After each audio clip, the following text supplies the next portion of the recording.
Hello दोस्तों, chase the goal career institute के इस ऑनलाइन प्लेटफॉर्म के ऊपर आप सबका हार्दिक अभिनंदन है। इस वीडियो के अंदर हम एलडीसी भर्ती परीक्षा की एक्सपेक्टेड कट ऑफ और इसकी टाइपिंग किस मंथ तक ऑर्गेनाइज करवाई जा सकती है उन सभी बिंदुओं के ऊपर डिस्कस करेंगे। ये जो पेपर है वो 11 अगस्त को आयोजित करवाया गया और अधीनस्थ बोर्ड के द्वारा आयोजित करवाया गया और दो पेपर के अंदर एलडीसी भर्ती परीक्षा आयोजित हुई। जो पेपर फर्स्ट था उसके अंदर जो नंबर ऑफ क्वेश्चंस थे वो 150 थे। ऐसे ही पेपर सेकंड के अंदर भी पूछे जाने वाले क्वेश्चंस की संख्या जो थी वो 150 थी, यानी कि कुल मिलाकर के 300 क्वेश्चंस जो थे वो इस एलडीसी भर्ती परीक्षा के दौरान पूछे गए। और पेपर फर्स्ट जो था वो 100 नंबर का था, पेपर सेकंड जो था वो 100 नंबर का था, यानी कि ओवरऑल जो आपका रिटन एग्जाम था वो 200 नंबर का था। यदि हम इसमें अटेंडेंस की बात करें तो 70% के आसपास इसमें अटेंडेंस रही। जो टोटल नंबर ऑफ पोस्ट हैं वो 4197 है और इन पोस्ट के 3 गुना कैंडिडेट्स को टाइपिंग के अंदर मौका दिया जाएगा। तो 4197 का यदि आप 3 गुना करोगे तो ये संख्या निकल कर आएगी 12,591। यदि आप अप्रोक्सीमेट पर पहुंचो तो तकरीबन 12,600 मान सकते हो, या फिर आप ये समझ सकते हो कि तकरीबन 13,000 कैंडिडेट ऐसे होंगे जिनको टाइपिंग के अंदर मौका दिया जाएगा। अब कट ऑफ की तरफ चलने से पहले कुछ ऐसे फैक्टर्स होते हैं जिससे कहीं ना कहीं आपकी कट ऑफ डिसाइड होती है, तो उन फैक्टर्स को जानना बेहद जरूरी होता है। अब आपने देखा होगा कि कई सारे कोचिंग संस्थान या फिर कई सारे यूट्यूबर्स आपको ऐसा कहते हुए मिलेंगे कि इसकी जो 3 गुना की कट ऑफ है वो भी 70% के आसपास जाएगी। लेकिन कुछ फैक्टर्स मैं आपके सामने ऐसे रखने वाला हूं जिसके बेसिस पर आप भी कहीं ना कहीं अंदाजा लगा पाओगे कि जो कट ऑफ है 3 गुना की वो 70% तक तो नहीं जाएगी। तो सबसे पहले यदि हम पेपर के लेवल की बात करें कि पेपर का लेवल कैसा था, सबसे पहले पेपर फर्स्ट की बात करेंगे, उसके बाद में पेपर सेकंड की बात करेंगे। भाई पेपर फर्स्ट के अंदर 150 नंबर ऑफ क्वेश्चंस पूछे गए, जिसमें तकरीबन 40 क्वेश्चन ऐसे हैं या फिर 40 से भी ज्यादा क्वेश्चन ऐसे हैं जो आउट ऑफ सिलेबस पूछे गए। हालांकि वो क्वेश्चन इजी हैं, लेकिन इजी वो उन कैंडिडेट्स के लिए हैं जो या तो आरएएस भर्ती परीक्षा की तैयारी कर रहे हैं या फिर फर्स्ट ग्रेड या सेकंड ग्रेड भर्ती परीक्षा की तैयारी कर रहे हैं। जो कैंडिडेट्स एलडीसी भर्ती परीक्षा का ही सिलेबस पढ़ के आए हैं उनके लिए वो आउट ऑफ सिलेबस वाले क्वेश्चन कैसे आसान हो सकते हैं। और तरीका तो यही होता है कि आप जिस भर्ती परीक्षा की तैयारी कर रहे हैं केवल और केवल आप उसी के सिलेबस को पढ़ें।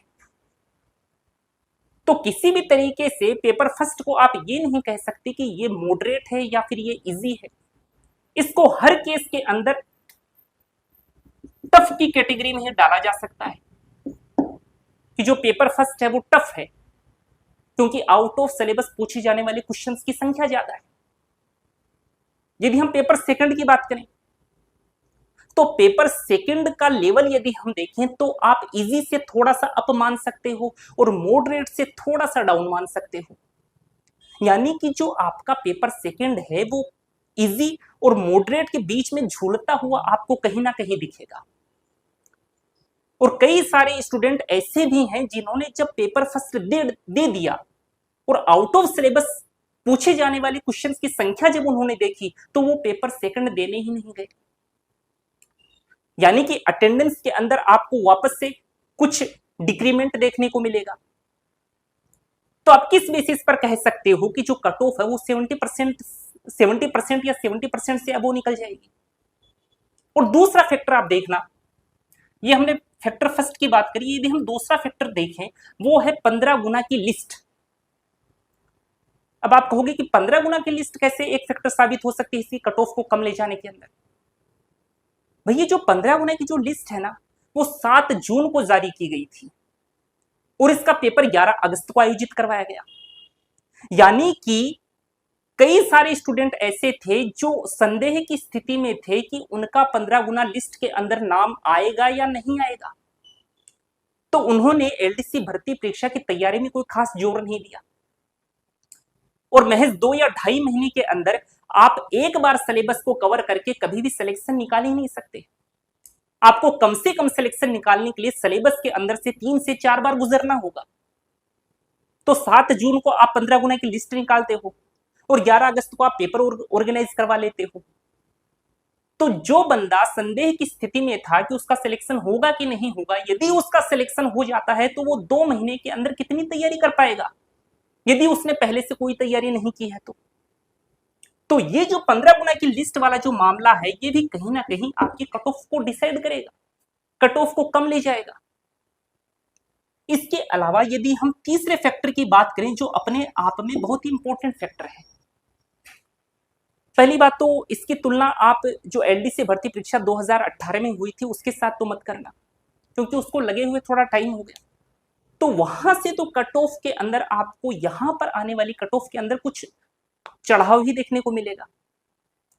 जो तीसरे फैक्टर की मैं बात कर रहा हूं उसको थोड़ा सा आप ध्यान से सुनना। कई सारे ऐसे कैंडिडेट हैं जिसने सूचना सहायक का पेपर दिया है और वो सूचना सहायक के पेपर के अंदर टाइपिंग के लिए क्वालिफाई भी हुए हैं। इसके अलावा जूनियर अकाउंटेंट भर्ती परीक्षा का पेपर दिया है और उन्होंने ये पेपर भी दिया और जूनियर अकाउंटेंट भर्ती परीक्षा के अंदर भी वो क्वालिफाई है। इसके अलावा संगणक भर्ती परीक्षा, इसके अलावा महिला पर्यवेक्षक, इसके अलावा हॉस्टल सुपरिटेंडेंट। तो ये सारे के सारे कैंडिडेट जो हैं, इसमें अधिकांश कैंडिडेट आपको ऐसे मिलेंगे जिन्होंने इस एलडीसी भर्ती परीक्षा का पेपर भी दिया है। और सूचना सहायक भर्ती परीक्षा की टाइपिंग जो है आपके इसी अगस्त में होगी, तकरीबन 23, 24, 25 या फिर 27, 28, 29 अगस्त के आसपास है वो टाइपिंग। तो सूचना सहायक भर्ती परीक्षा का रिजल्ट इससे तो पहले आएगा, ये तय है। तो इससे पहले रिजल्ट आएगा और सूचना सहायक में यदि उनका सिलेक्शन हो जाता है तो वो एलडीसी भर्ती परीक्षा में क्यों आएंगे।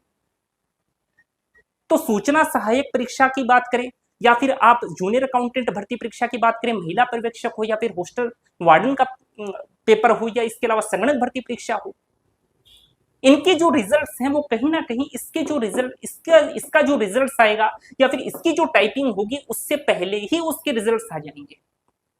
तो बंदे फिर टाइपिंग में क्यों जाएंगे। तो फिर 70% कट ऑफ कैसे जा सकती है। तो ये एक बहुत बड़ा फैक्टर था जिसके बेसिस पर आप ये समझ सकते हो कि कट ऑफ जो है वो कोई बहुत ज्यादा नहीं जाने वाली। और वो अलग बात है कि अधीनस्थ बोर्ड की जो कट ऑफ, यदि हम पिछली कट ऑफ देखें उस हिसाब से कट ऑफ चली जाए तो उसका तो देखो दोस्तों अंदाजा लगाना काफी मुश्किल काम है। क्योंकि सूचना सहायक भर्ती परीक्षा के अंदर भी इन लोगों ने जब 3 गुना की कट ऑफ निकाली टाइपिंग के लिए तो वो कट ऑफ गई आपकी 73%। तो यदि उन सारी चीजों को यदि हम साइड में रखें और जो वास्तव में जो एक चीज हो सकती है यदि हम उसी की बात करें तो ये सारे के सारे फैक्टर तो यही बताएंगे कि जो आपकी कट ऑफ है वो किसी भी सूरत में ज्यादा नहीं जाने वाली। तो दोस्तों यहां पर हम कट ऑफ की बात करेंगे और ये एक एक्सपेक्टेड कट ऑफ है। बहुत ही कम चांसेस हैं कि कट ऑफ जो है वो इससे ऊपर जाए। इसी के बीच में कहीं ना कहीं आपको कट ऑफ जो है देखने को मिल सकती है। तो दोस्तों कट ऑफ पर चलते हैं। और दोस्तों ये जो कट ऑफ है ये 3 गुना कैंडिडेट्स की कट ऑफ है जो टाइपिंग के अंदर क्वालिफाई होंगे। तो सबसे पहले हम यदि नॉन टीएसपी एरिया की बात करें, नॉन टीएसपी एरिया के अंदर पहले जनरल कैंडिडेट, इसके अंदर जो मेल हैं उनकी जो कट ऑफ है वो 127 से 132 नंबर।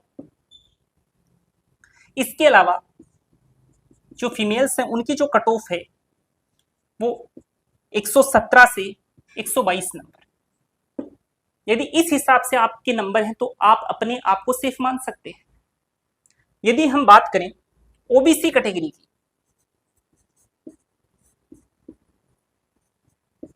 ओबीसी कैटेगरी के अंदर मेल कैंडिडेट्स के लिए 125 से 130 नंबर। इसके अलावा फीमेल की यदि हम बात करें तो 115 से 120 नंबर। यदि ईडब्ल्यूएस कैटेगरी की बात की जाए तो ईडब्ल्यूएस कैटेगरी के लिए जो मेल कैंडिडेट हैं 121 से 125 नंबर। इसके अलावा फीमेल्स के लिए 111 से 115 नंबर। यदि हम एमबीसी कैटेगरी की बात करें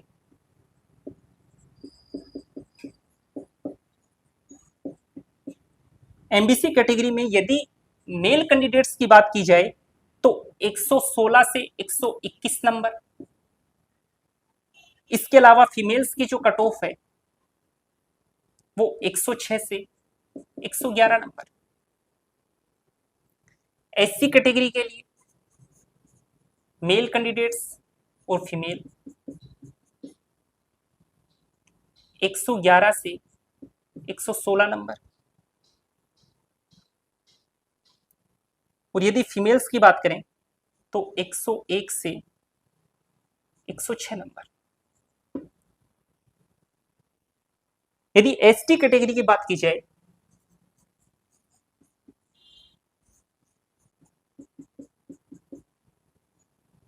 तो मेल कैंडिडेट्स के लिए 106 से 111 नंबर।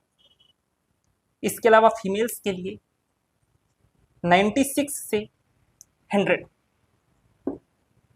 यदि इस हिसाब से आपके नॉन टीएसपी एरिया के अंदर नंबर बन रहे हैं तो आप डेफिनेटली अपने आप को श्योर मान सकते हैं टाइपिंग के लिए। यदि हम टीएसपी एरिया की बात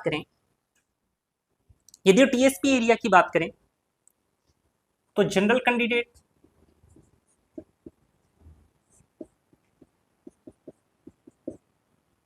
जो मेल हैं उनकी कट ऑफ 89 से 92 नंबर। फीमेल्स की जो कट ऑफ है वो 88 से 91। एससी कैटेगरी के लिए जो मेल हैं उनकी कट ऑफ 83 से 85 और जो फीमेल हैं उनकी कट ऑफ 77 से 80 नंबर। इसके अलावा एसटी कैटेगरी के लिए मेल और फीमेल की यदि बात की जाए तो मेल कैंडिडेट्स के लिए 78 से 81 और जो फीमेल हैं उनकी कट ऑफ 73 से 76 नंबर। और इसके अंदर भी आप +-2 कर लेना, चाहे नॉन टीएसपी एरिया हो, ये मैंने टीएसपी एरिया की कट ऑफ बताई है, चाहे नॉन टीएसपी एरिया हो उसमें भी आपको +-2 करना है और जो टीएसपी एरिया है उसमें भी आपको +-2 करना है। अब थोड़ी सी बात इसके टाइपिंग को लेकर के हम लोग कर लेते हैं। सबसे पहली चीज कि 3 गुना कैंडिडेट्स को टाइपिंग के अंदर मौका दिया जाएगा। उसके बाद में डॉक्यूमेंट वेरिफिकेशन के अंदर 2 गुना कैंडिडेट्स को मौका दिया जाएगा और उसके बाद में 1 गुना की जो फाइनल कट ऑफ है वो जारी होगी। तो जो आपकी जो फाइनल कट ऑफ बनेगी वो 300 नंबर के लिए बनेगी, जिसमें 200 नंबर तो आपके रिटन एग्जाम के होंगे और जो 100 नंबर आपके होंगे वो टाइपिंग के होंगे। और इसके अंदर केवल टाइपिंग नहीं है, टाइपिंग के साथ साथ इसमें एफिशिएंसी भी है, यानी कि जो टाइपिंग होगी वो 50 नंबर की होगी, इसके अलावा जो एफिशिएंसी होगी वो भी 50 नंबर की होगी, यानी कि आपकी जो फाइनल कट ऑफ बनेगी वो 300 नंबर से बनेगी।